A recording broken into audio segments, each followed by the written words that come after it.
Agora que, están vendo aquí aos nosos protagonistas deste sofá, desta parte do Tarde Piaches que vai ser moi especial, porque hai imaxes que, dende logo, marcan un antes e un despois. Quero que vexan estas imaxes.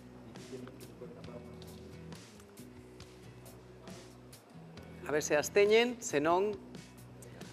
Pois estas son unhas imaxes que foron parte da paisaxe que acompañou durante décadas a varias xeracións dunha zona moi querida de Galicia, que son As Pontes. O derrubamento das 4 torres que produciuse hai moi pouquiño desa central térmica tan coñecida por todos nós, non só fixeron desaparecer unha parte moi importante do horizonte da vila, do que significou realmente a central para a vila durante moitísimo tempo, a súa contorna, o seu vivir. Hoxe, como lles decían, están tres protagonistas moi importantes para entender que significou este derrubamento, que significou tamén a central térmica das Pontes ao longo de décadas, e, por suposto, temos os mellores. Así que dou a benvida a Marisol Souto. Marisol é traballadora da mina e da central das Pontes, xefa de servicio. Chucho Ramos, máis tamén de 30 anos traballando, os dous na central, que foi ex-director tamén técnico da central, en algún departamento máis da histórica central térmica, e máis de 43 anos traballando Carlos Romero, que tamén foi o responsable económico da central térmica das Pontes.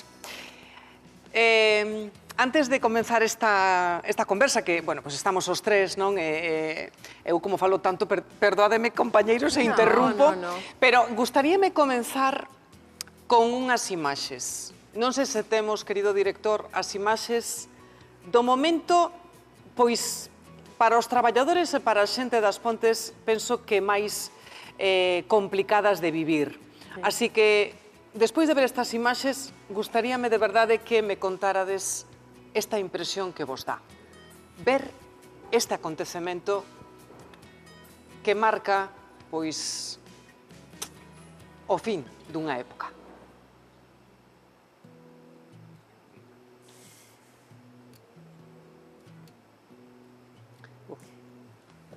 Marisol, estás a ver o primeiro derrubamento. Que che di o corazón? Que sintes? Ahora xa o teño un pouco asumido, pero si che podo decir que esa noite non podía dormir. Inda que era a crónica dunha morte anunciada, porque todos sabíamos que cal iba a ser o fin, loitamos porque quedaran, pero ao final non pudo ser, e como ben di o programa, estamos no sitio adecuado porque tarde piamos para que quedaran as torres, para que quedara ao Parque de Carbós, pero esperemos non chegar tarde para que polo menos quede a nosa chimenea, que lle temos tanto cariño e que para nós supón tanto, para todos os que traballamos ali, pero penso que se pode facer extensible a toda a xente das Pontes. Chucho, ti que sintes cando ves como desaparece as olagadas aí, entre tanto entullo? Pois prácticamente o mesmo, foi unha certa, unha clara tristeza, aínda que eu tuve que moverme para a miña casa, por razóns curiosas. Sentiuse o tremor da terra? Sí, sentino desde a casa, pero tuve que ir ali porque teño 2 cas que se volven locos, cos tronos e tal. E tuve que ir ali a calmalos. Claro. E, efectivamente, vibraron os cristales da casa e todo isto. E, nada máis. Despois volvín ali xunta cos compañeiros. Carlos, e ti? Onde estabas nese momento? Estaba mirando como moita máis xente, que veu de xente que traballou na central e na mina, veu de outros lados, que ao mellor non vivía ali, e todo ao redor do pobo estaba cheo de xente. Nos sitios máis altos víase perfectamente as torres. Entón, todo Dios estaba disputando o mellor sitio para ver onde se vía mellor. Non por alegrarse de que se tiraran, sino por ver o acontecemento ese. Claro. E despois que representa, pois, efectivamente, unha historia detrás, dache pena, pero de alguma maneira, xa nos anos 90 se falaba de que se podía cerrar a central porque terminaba o linito, despois, no 2007, E ao final, en esta época, pois, os dereitos de CO2 duplicaron o precio do combustible e ao final ese foi a causa, a raíz principal de que, polo menos, de parar a actividade. Outra cousa é o que se faiga a nivel de patrimonio, con elas, e eu estaría contento que se aguantara a chimenea. A imaxe é tremenda, é unha masa tan potente de peso, de estructura. Cantas toneladas pode ter? Logo falamos disso. Moito, non? Non, digo que logo falamos disso. Claro, é que, sí. Pero realmente a parte humana é a que máis nos doe, nos pesa, nos solidarizamos con todos vós, porque é que toda unha comarca a que de repente é como se non vai quedar nada de patrimonio, é como se non existira nada das vosas vidas, o que viviron en común todas as familias que, dunha maneira ou de outra, traballaron ou estiveron vinculadas, vencelladas á central, non? É durísimo. Claro, que significou esta central, non? Porque vos comenzades a traballar na central térmica das Pontes casi nos comenzos, por dicilo así.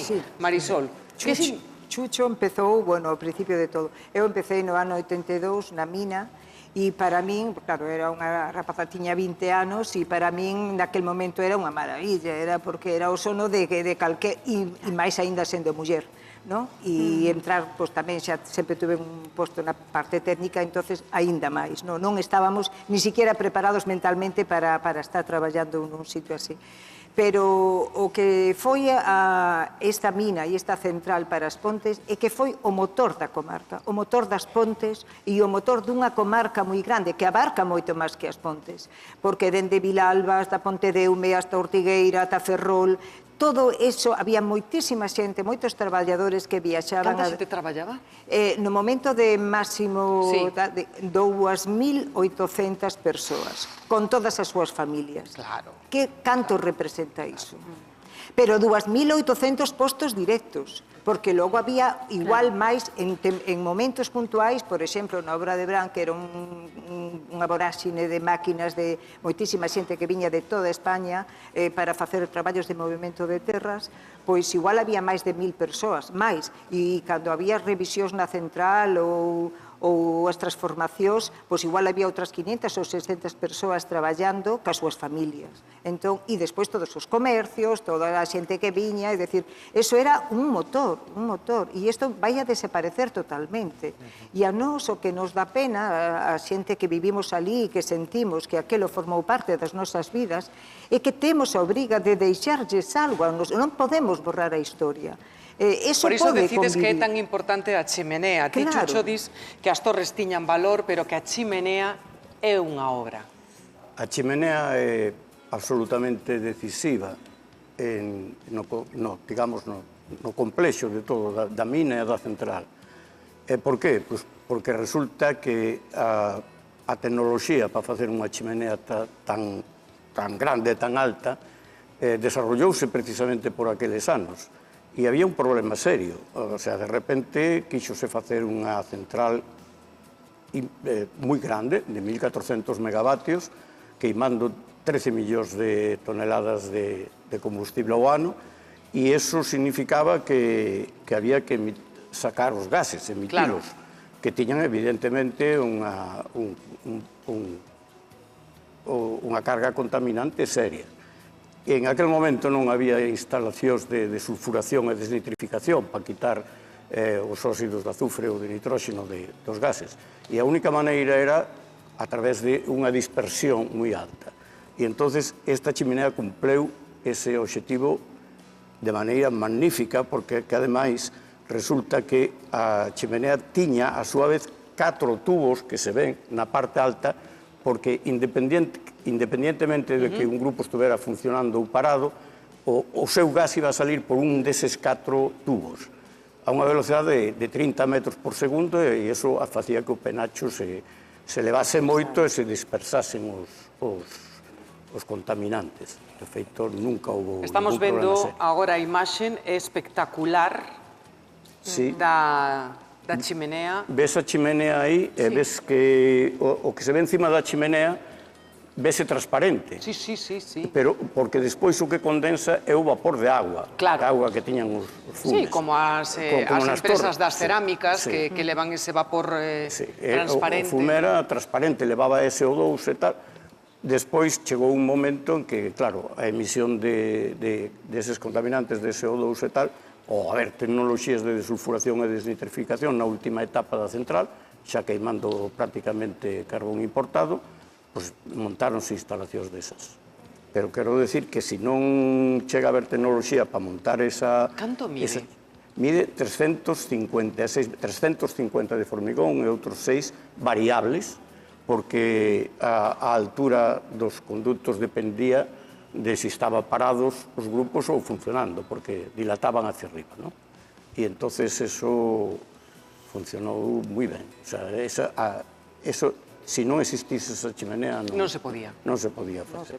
Carlos, ti rematas os teus estudos e tes a sorte nunha zona tan pequena de entrar a traballar nunha central térmica que daquela era unha referencia como empresa dentro de Galicia. Que sintes, non, tendo a oportunidade de traballar tan preto da túa casa nun proxecto tan ambicioso como era aquel, non? A central térmica por excelencia. A mí veume de perilla porque naqueles tempos facíamos a mili, non é como ahora. E entonces, un contratempo sempre, tes feita a mili? Non, pois non podes entrar. Entón eu empecé a estudiar empresariales en Coruña e dixen eu, nada de prórrogas, vamos facer a mili porque vai haber oportunidades. Era un momento que se movía moito no 76, eu fixe a mili no 79. E no 78 acabei a mili e aos 2 ou 3 meses había plazas de todo tipo de para técnicos, para operarios, para obreiros na mina e na parte económica. E coincideume unha semana que fui a 3 exámenes e precisamente collín o da parte económica que xa non estudiei porque era o meu, era o de empresariales. Entón, para min foi acabar a mili e dicir aquí hai un futuro, se todo vai ben, pois para toda a vida. Para toda a vida. Un plan funcionario, casi. Para que a xente saiba un pouco que significou todo isto para vos, temos un vídeo preparado para que a xente vexa a historia. Non sei se me di o director que sí que a temos ou non, pero temos un vídeo da central térmica das Pontes para que vostedes o vexan.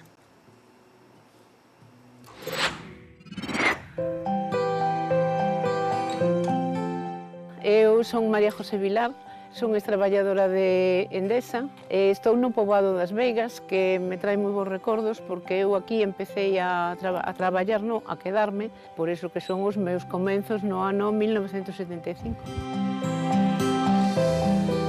Este poboado é dos primeiros que fixe a empresa, é un poboado moi familiar. Aquí temos de todo, o economato, aí ao lado. Tiñamos unha piscina aí ao lado, biblioteca, un salón de actos. Entonces, ali facíanse moitas cousas, entregas de medallas, ali íbamos a tomar café, encontrábaste con a xente da empresa, cos amigos, e era un sitio de reunión. Sinto morriña. Ese derrube foi triste, algunha lagrimiña caeu por aí. Había moita xente e todos decíamos o mismo, jo, que pena, cantos anos aí e agora, bueno.